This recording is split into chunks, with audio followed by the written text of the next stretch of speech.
My fiancée made an unusual request to let her ex-boyfriend move into our guest room until he gets on his feet. I said sure. Then I moved out and took my name off the lease. She panicked when the landlord came for rent, and neither of them had a job. Original post. I, 31 male, have been with my fiancée, 29, for 4 years. Engaged for 8 months. We moved into a nice 2-bedroom apartment together about 2 years ago, and I've been carrying the lease solo since the beginning because her credit score looked like a phone number from a horror movie. The understanding was always that I'd handle the lease. She'd contribute her share of rent from her freelance web design work. It worked. Mostly. 3 weeks ago, she sat me down after dinner with that look. You know the one. Though I'm about to ask you something insane, but I'm going to frame it like I'm the reasonable one. Look. So, I need to talk to you about something, she said, picking at her nail polish. My ex called me yesterday. He's going through a really hard time. Already feeling great about this conversation. His startup failed, she continued. He lost his apartment, and he's basically sleeping in his car. I know this is a lot to ask, but could he stay in our guest room? Just for a few weeks until he gets back on his feet. I stared at her. The guest room. In our apartment, where we were planning our wedding. She wanted her ex-boyfriend to move in. Your ex, I repeated slowly. The one you dated for 3 years before me? We're just friends now. It's been like 5 years since we broke up. There's nothing there anymore. Then why is he calling you when his life falls apart? She got defensive real quick. Because I'm a good person? Because I care about people? God, I didn't think you'd be so insecure about this. There it was. The "you're insecure" card. Classic. Here's the thing about me. I'm not a confrontational person by nature. I grew up watching my parents scream at each other over every little thing, and I swore I'd never be that guy. So when conflict comes, my default is to go quiet and think. And boy, was I thinking. I looked at my fiancée, really looked at her. This woman I'd built a life with. Supported through 2 failed business ventures. Paid for dental surgery when her insurance lapsed. And now she was asking me to house her ex while acting like I was the unreasonable one for having questions. Something shifted in me that night. I can't explain it exactly. It was like a switch flipped from trying to make this work to time to protect myself. You know what? I said, keeping my voice calm. Sure. If it means that much to you, he can stay. Her whole face lit up. Really? Oh my God, thank you so much. I knew you'd understand. She hugged me. I hugged her back, and I started planning. The next morning, I called my landlord. We'd always had a good relationship. I paid rent early, never caused problems, helped him fix a pipe once when his maintenance guy was MIA. Hey, I need to talk to you about my lease situation, I said. My relationship is ending, and I need to remove myself from the lease. He was quiet for a second. Sorry to hear that, man. What's the situation? I explained. No drama, just facts. I told him I'd be moving out, and that my fiancée would either need to take over the lease herself or vacate. He pulled up our file. Well, she's not on a lease at all, so technically she's just an occupant under your agreement. If you want out, I need her to qualify on her own. Credit check, income verification, the whole thing. And if she doesn't qualify, then she'd need to leave when you do. I can give 30 days notice once you formally submit your request. I thanked him and said I'd be in touch. Then I started packing. Quietly. Strategically. A box here, a bag there. Things she wouldn't notice missing. My fiancée, meanwhile, was preparing for her ex's arrival like she was hosting royalty. Deep cleaned the guest room. Bought new sheets. Got excited about helping someone in need. Never once asked me how I was feeling about any of it. He showed up on a Thursday evening. Pulled up in a beat-up sedan packed with garbage bags full of clothes. My fiancée ran out to greet him like a soldier returning from war. They hugged for way too long. I shook his hand, made small talk, played the gracious host. Inside, I was counting down the days. That first week, I watched everything, noticed everything. How he'd find excuses to be wherever she was. How she'd laugh at his jokes like he was a stand-up comedian. How they'd have late-night talks in the living room while I was supposedly asleep. I wasn't asleep. By day 10, I had a storage unit rented, my important documents secured, a room lined up at my buddy's place, and a formal letter ready from my landlord requesting lease termination with 30 days notice. The morning I left, My fiancée was at a client meeting. Her ex was still passed out in the guest room at 11 a.m. because apparently job hunting is exhausting when you don't actually do it. I loaded the last of my stuff into my car, left my keys on the kitchen counter with a note. I'm out. Lease termination submitted. You have 30 days to either qualify for your own lease or vacate. Good luck with everything. Then I drove away and didn't look back. Update 1 week later. So, the fallout. My phone started blowing up around 3 p.m. the day I left. My fiancée had come home to half-empty closets and my note. The voicemails were a journey. First message, confused. Hey, what's going on? Where's all your stuff? Call me. Second message, annoyed. This isn't funny. Why won't you answer? Third message, angry. Are you seriously doing this? Over nothing? You're throwing away 4 years because I wanted to help a friend. Fourth message, full panic. I just called the landlord. He said, you're terminating the lease? What the hell is wrong with you? I didn't respond to any of them. What was there to say? She made her choice. I made mine. But then the flying monkeys showed up. Her mother called me that Saturday. This woman has never liked me. Always thought her daughter could do better, but suddenly she's all sweetness. Honey, I know you're upset, but you can't just abandon her like this. She has nowhere to go. She has her ex-boyfriend, I said. Pretty sure that's what she wanted anyway. That's not fair. He's just a friend going through a hard time. Cool. Then he can go through his hard time somewhere else. Not my problem anymore. She called me heartless. Cold. Said I'd regret this when I realized what I lost. Hung up on me. Then her sister messaged me. Long paragraph about how I was overreacting and punishing her for having a big heart. According to the sister, I should have communicated my concerns like an adult instead of running away like a coward. I replied, I communicated my concerns. She told me I was insecure, so I removed myself from the situation. That is communicating. Got blocked after that. Here's where it gets interesting. The landlord called me Monday morning. So I reached out to your fiancée about taking over the lease, he said. She doesn't qualify. Credit shot. No steady income. She's technically supposed to be out when you are. What about her guest? He laughed. The guy sleeping in your guest room? He's not on any agreement. He's an unauthorized occupant as far as I'm concerned.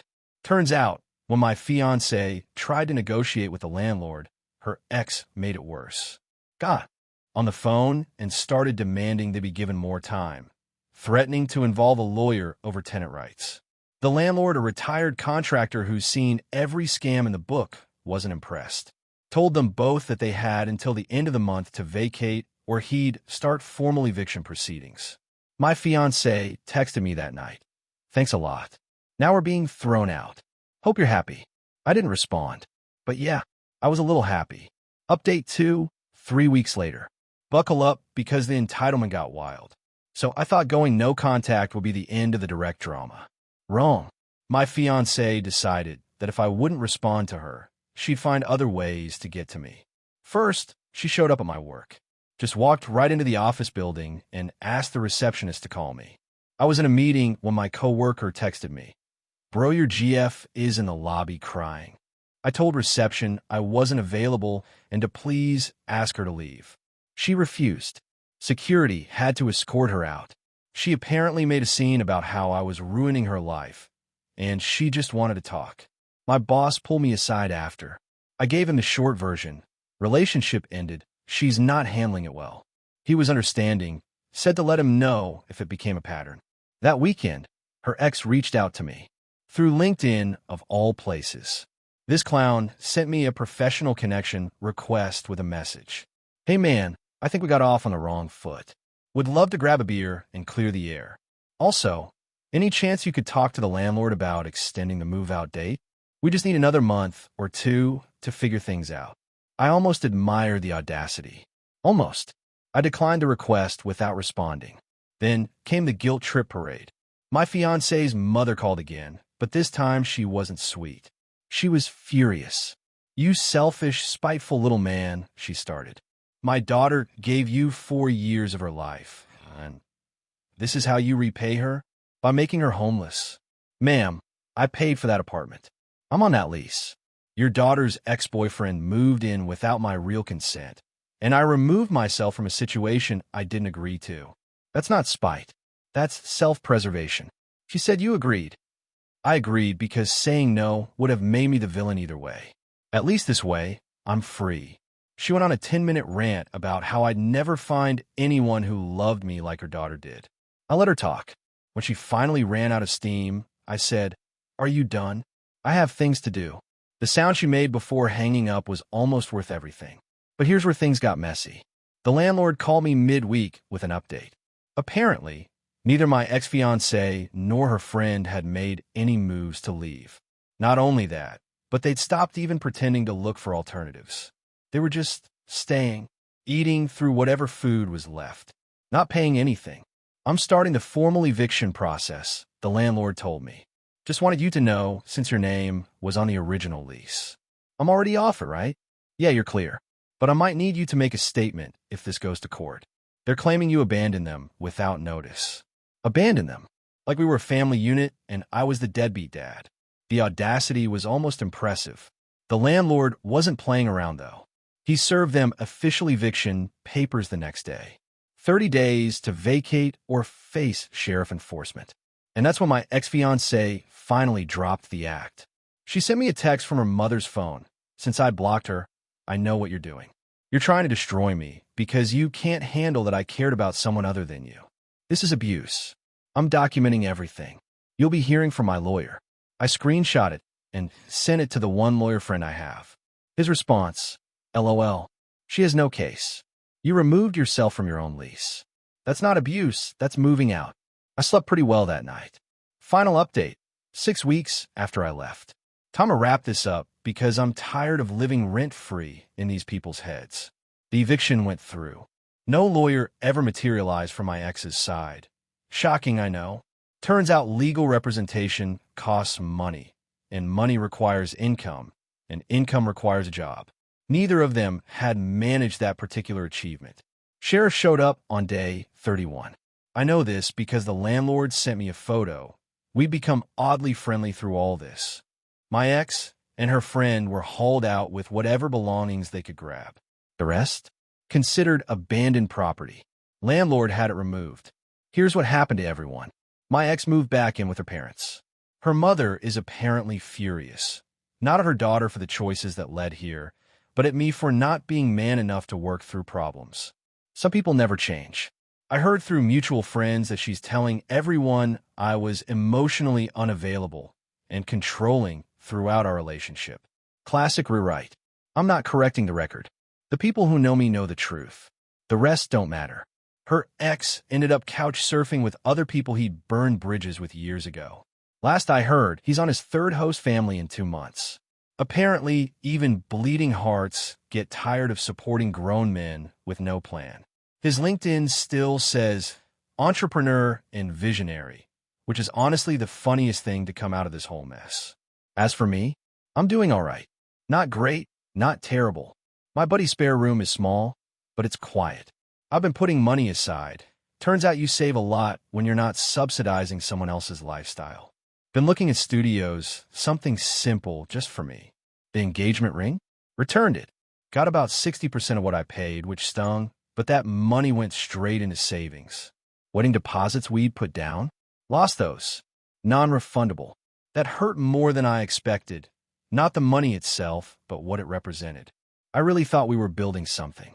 There were moments over the past weeks where I questioned myself. Late nights wondering if I overreacted, if I should have talked it out more, if running was the coward's way. But then I remember how quickly she dismissed my concerns, how she made me feel crazy for having boundaries, how she prioritized his comfort over our relationship without a second thought. And I remember that I didn't run. I walked away from something that wasn't serving me. There's a difference. Last week, I got one final message. Her mother again, from a new number. "I hope you're satisfied. My daughter is depressed and struggling.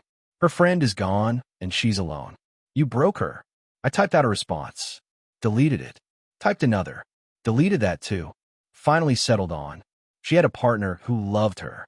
She chose to prioritize someone else. The consequences aren't my responsibility. Didn't get a reply. Here's what I learned from all this.